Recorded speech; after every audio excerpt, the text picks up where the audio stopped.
What's good, everybody? Everybody and their mothers has made a top 10, a top 20, a GOATS list here on YouTube, but sometimes we as fans forget why we started watching these grown-ass men beat each other up, alright? We started watching not for the skill, alright? We hadn't even started training when we watched the UFC. It wasn't the storylines, because we didn't give a fuck about that. It was genuinely the hype moments in aura, okay? Thanos said it the best. Dread it. Run from it. Destiny arrives all the same. It was the edit that got us into the sport. The fucking highlight reels. That's why today, I've compiled a top 10 of the best highlight reels we have among current UFC fighters. This isn't a top 10 best fighters. This isn't a fucking top 10 most skilled guys. This isn't a top 10 fellas with the biggest penis in the UFC. We did research for this video. We watched 9 hours of reels every day like fat fucking chuds. And just all this, just so you guys could enjoy the video, alright? So if you guys fuck with the video, let me know, and I will make a all-time version with all-time fighters, alright? Let's get right into it with some honorable mentions. Oh boy, I know some people are going to be mad, but honorable mentions, we got 4 names. Edson Barboza, Israel Adesanya, Dan Hooker, and Yair Rodriguez. These guys have elite highlight reels. Of course, Edson Barboza, some of the nastiest kicks we've ever seen. Just probably like the most overpowered kick we've ever seen in the UFC. With the spinning heel kick, he got that knockout over that random white guy, left him stiff as a board. Israel Adesanya, of course, went on his legendary run. His fight with Kevin Gastelum, one of the best fights of all time. His knockout over Robert Whittaker. His fucking knockout over Pereira. Elite highlight reel. He just didn't make the top 10. Dan Hooker, the Hangman. Beautiful submission finishes. Great guillotines. He has great knockouts. His fight with Dustin Poirier is absolutely elite. I think he had a knockout over Gilbert Burns. That was just absolute cinema. Hit him with the knee. Yair Rodriguez, some of the most beautiful kicks in the UFC. He's just a magician on the feet, the way he's kicking around. But none of these guys made the top 10. You know how it is. Like, this is a top 10 list. If this was top 15, top 20, of course we'd have all these guys. But this is only top 10, so someone had to get snubbed, alright? If you guys want, dislike the fucking video. I fucking dare you, alright? Let's get on to the 10th place fighter. And this might seem a little bit low, but in the 10th place, I have Sean O'Malley. The way this guy got into UFC is literally via highlight. We guys all know that clip. We had Snoop Dogg yelling, O'Malley! O'Malley! I think it was Dana White's Contender Series, where he got that knockout that he just looked gassed and then got the knockout regardless with the right hand. Very clean. The KO over Eddie Wineland, and where he just left him fucking stiff as a board. He hit those feints, he hit that spinning kick that missed. Hit those feints and just slimed them out with the right hand. He has so many of these knockouts that are just walk-offs, and the ref just steps in and just intervenes. It's absolute cinema. Of course, we have the Aljamain Sterling right hand looking Conor-esque out there. The Cheeto fight, the second one where he dominated Cheeto Vera. He hit him with that nasty knee that was heard all around the arena. Bro, I swear to God, I heard that knee live, like watching this shit at like 4 a.m. or whatever time it was here in Spain. And I was like, oh, that shit had to have broken an orbital or something. I don't know how Cheeto survived that shit, alright? And yeah, man, the reason he's not higher is just because he's very low output in his fights. He has some great fights. Of course, for example, the Petr Yan fight, I think he lost. But that Petr Yan fight was full of highlights. What other decisions? Of course, the Cheeto Vera decision. He had maybe the first Merab fight had some highlights. I remember near the 5th round, he hit Merab with that body shot that hurt him.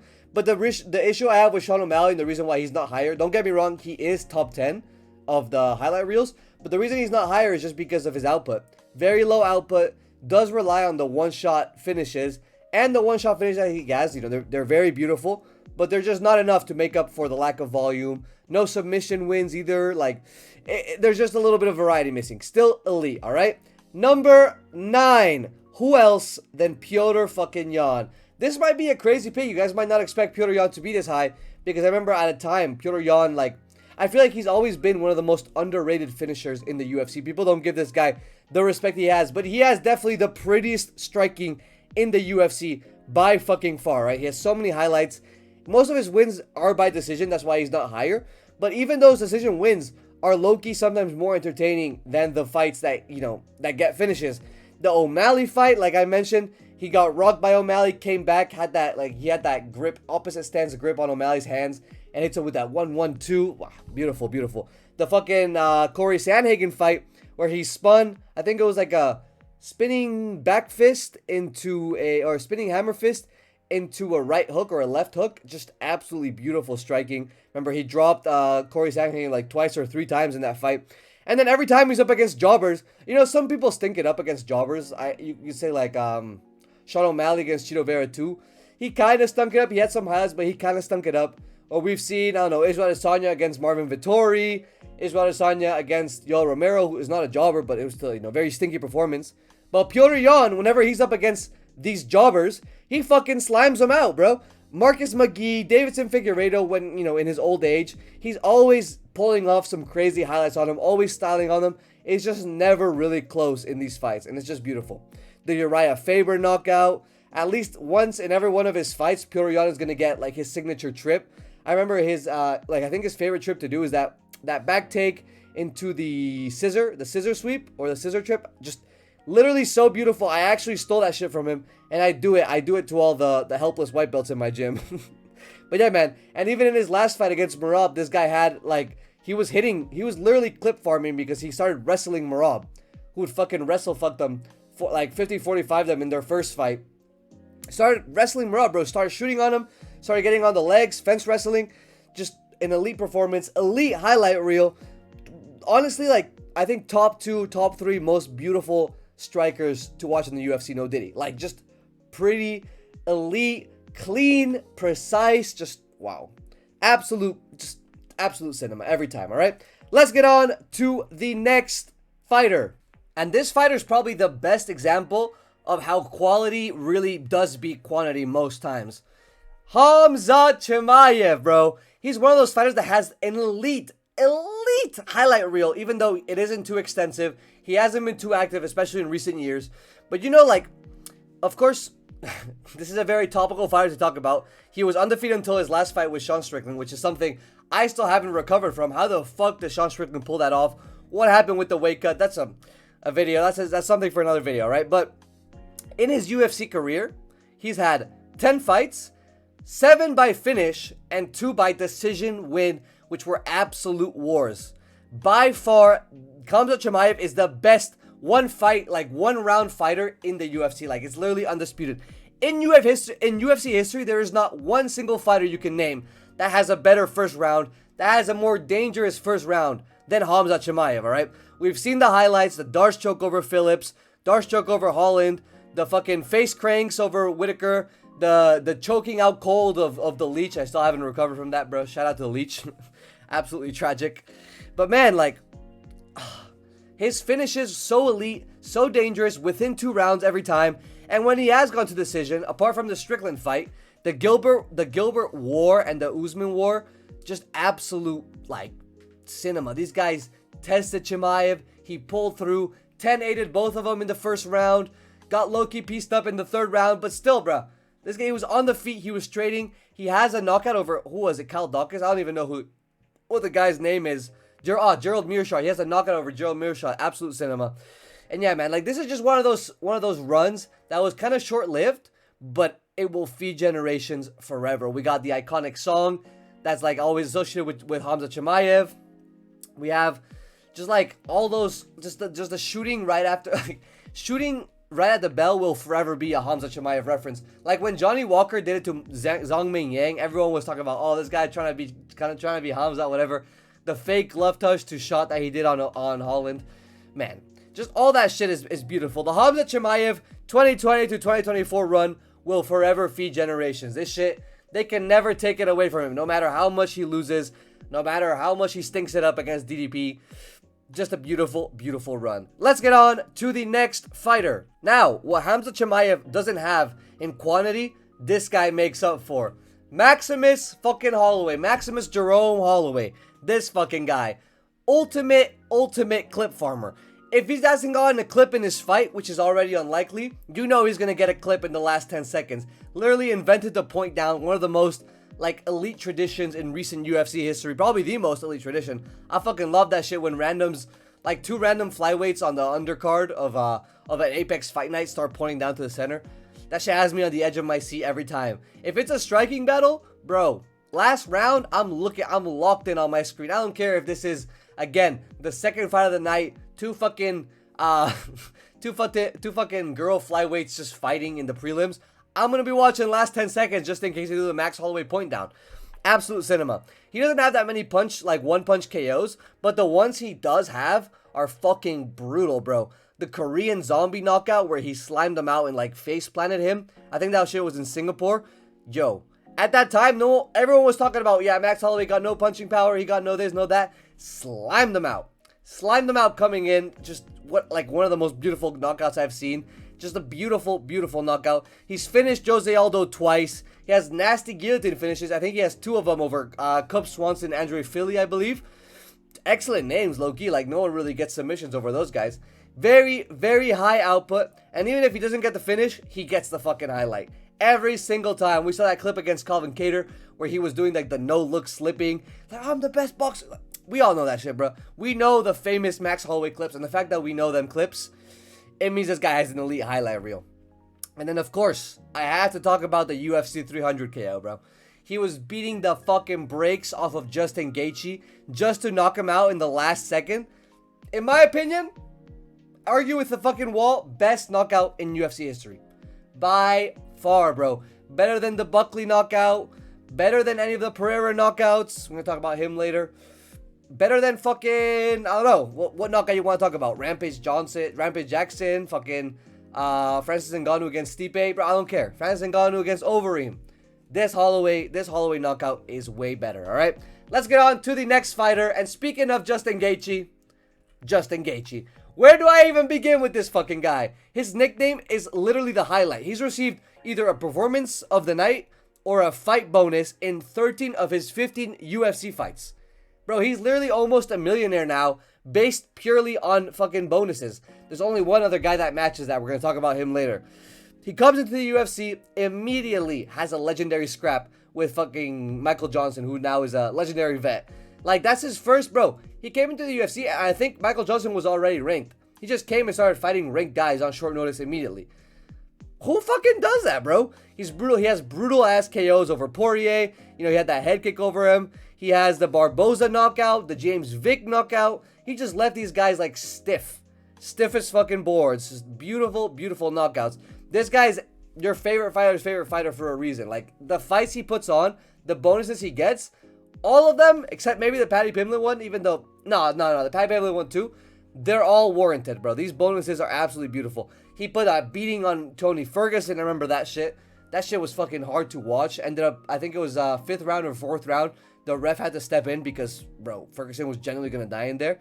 And yeah, man, even his scraps that ended decision, you know, the Paddy Pimblett fight, the Fiziev fights, these all, like, they have multiple knockdowns in them. From him getting knockdowns and him getting knocked down. Like, this is really a kill or be killed fighter. And yeah, man, the fights he always loses, they're part of elite highlight reels. Like I said, the Max Holloway knockout, the Charles Oliveira submission, the Khabib triangle. Elite, bro. The Dustin Poirier knockout, just elite finishes all around. And we're going to see who gets highlighted against Ilya Poirier. That fight's looking a little bit rough, all right? Next fighter. You are my sunshine, my only sunshine. Yuri Prochazka, my fucking sweetheart. This guy has gone to one decision in his entire fucking career. He has a 97% finish rate in his wins and a 100% finish rate in his losses. This is the most kill or be killed fighter in the UFC in MMA history, if we're being honest, all right? Absolutely loves being down on this fucking scorecards and giving me heart attacks just to pull the win out of his fucking ass. He was down against Rakitic, slimed him out. Down against Khalil, slimed him out. Super unorthodox, gives us really weird ass knockouts like the Dominic Reyes spinning elbow. This was like the pioneer spinning elbow. Before, I think last year was when we got the Lerone Murphy, Carlos Prates spinning elbow. I think we got a couple more spinning elbows. But before they were doing that shit, fucking Yuri Prochazka in 2021 was sliming motherfuckers out with that shit. He had a submission win over Glover Teixeira, obviously, to win the belt over a fucking jiu-jitsu guy is crazy. He had domination of Jamal the Blob Hill, Mr. Blobius. Always keeps it on the feet, and he's just one of those fighters that you can't take your eyes off of. You can never stop watching the screen when Yuri Prochazka's watching, alright? Yes, he got slimed out by Oberg, but that shit was entertaining, bro. Him fucking getting slimed out caused discourse. Everyone was talking about, oh, does Yuri Prochazka need to lock in? Does this motherfucker need to, like, stop following the warrior spirit or whatever. Like, whatever he does is entertaining. His fights, his talks, his fucking everything, bro. His absolute just elite highlight reel. This guy, every fight you're in, you're just itching for a finish, and you're gonna get it. He's only finished guys or gotten finished in the UFC. There's literally no in between with this fucker, alright? Next, fighter. And now we're getting into the big hitters, bro. Now we're getting to the big boys. Alex Pereira. You know this guy has an elite fucking highlight reel when his nickname is Hands of Stone. His highlights and the lore behind them are so fucking peak. He comes into the UFC after Israel Adesanya's talking shit about him. KO's Andreas Michailidis with a flying knee, just absolutely beautiful. KO's Sean Strickland, which is like, I think he's the only guy to do that since fucking Kamaru Usman back in the day or some shit. KO's fucking Sean Strickland, that's a beautiful win. Ages really beautifully. And then he slams out prime Israel Adesanya when he was on that reign, when people were talking about him being better than Anderson Silva, talking about him beating the fucking win streak record. Man, you know, KO'd him being down, I think he was down 3 rounds to 2. He was losing that 5th round too, and then he slimed him out. Beautiful. Just beautiful, man. He was the only guy to finish Jiri Prochazka before the Carlos Ulberg knockout. You know, knocked him out twice. First time with that really short left hook that just like lifted Jiri Prochazka from his feet. Second time, he had like a double knockout in one fight where he knocked him out with the left hook and then locked him out with the left high kick. Beautiful shit, bro. Absolutely beautiful stuff. In UFC 300, had that fucking legendary KO over Jamal Hill where he got hit in the nuts, shrugged it off like, you know, pushed Herb Dean aside, and then just slimed him out. Fucking slimed him out. Top 5 most satisfying KOs in UFC history, bro. It was beautiful. The Khalil Roundtree fight, I forgot about that shit. That shit was low-key. I was watching that shit in Singapore. Man, he fucking entered flow state in that fight. He had that, I understand it now. Like, mid-fight, he was just like, I understand this shit now. Started slipping everything and just finished Khalil Roundtree. I think it was the 4th round. Beautiful, man. And then, yeah, man, top 3, maybe top 2 most satisfying knockouts of all time against Ankalaev in the rematch. Yo! Man, I remember that fight. I was sitting on my couch. I look up. Ankalaev is gone, bro. I missed the knockout. I didn't even care. I wasn't even mad. The repetition, bro. Oh, my God. That shit was fucking peak. Shout out Alex Pereira. My favorite fighter. Definitely top 4, top 5. Best highlight reels of all time. Well, not of all time, but in current UFC history, all right? Next fighter, Arturo Toptorio. Most of the guys we've talked about, like, their best highlights come in the championship events, and they're helped by, like, the magnitude of the moment. You know, the magnitude of UFC 300, the magnitude of the main events, this and that. Not this fucking guy. Even taking away this brutal 3-fight win streak, this 3-fight KO streak he has over Holloway, over Volk, over Oliveira, bro, the highlight reel is still elite. Elite. He had absolute domination over Zalal. He had multiple 10-8 rounds over Josh Emmett, which we never see that shit, bro. When have you seen 2 10-8 rounds in one fight? That's fucking crazy. We've seen the submission over Bryce Mitchell, who's a jiu-jitsu specialist. And he's had like top 3, top 5 most satisfying KOs over fucking Ryan Hall, the guy that was just Imanari roll spamming. Man, I fucking hated that guy. Watching that guy go up here and fucking heel hook BJ Penn and shit and just heel hook random motherfuckers, that shit was pissing me off. Watching Ilya slam him out, beautiful. Was absolutely beautiful. I slammed at the one-trick pony guy. The fight where he got knocked down by Jai Herbert, came back and just left him cold, was beautiful. The KO over Damon Jackson where he fucking golden Freddy'd him. Man, the combinations that Topuria uses in his fights, they just make the finishes elite. Because every shot's impactful. The body work, the head work, the hard-ass leg kicks he throws. Bro, of course the 3-fight win streak's elite as well. Like, the way he folded Oliveira, the way he folded Volk, the way he folded Max. But the thing that makes Ilya so elite is that he does the same shit to everyone. And when I say he folds these people, he genuinely folds them. Bro, not even Pereira folds guys as hard as Topuria. Pereira against Hill, like, Hill was stunned, but Pereira had to follow with the ground and pound. Against Khalil, same shit. Like, it was up against the fence, multiple shots. Bro, when he hit Oliveira with that fucking straight right, I think, it was already over. That left hook was just courtesy, bro. That left hook was genuinely just for shits and giggles. Oliveira was already going down like the second tower on 9/11, alright?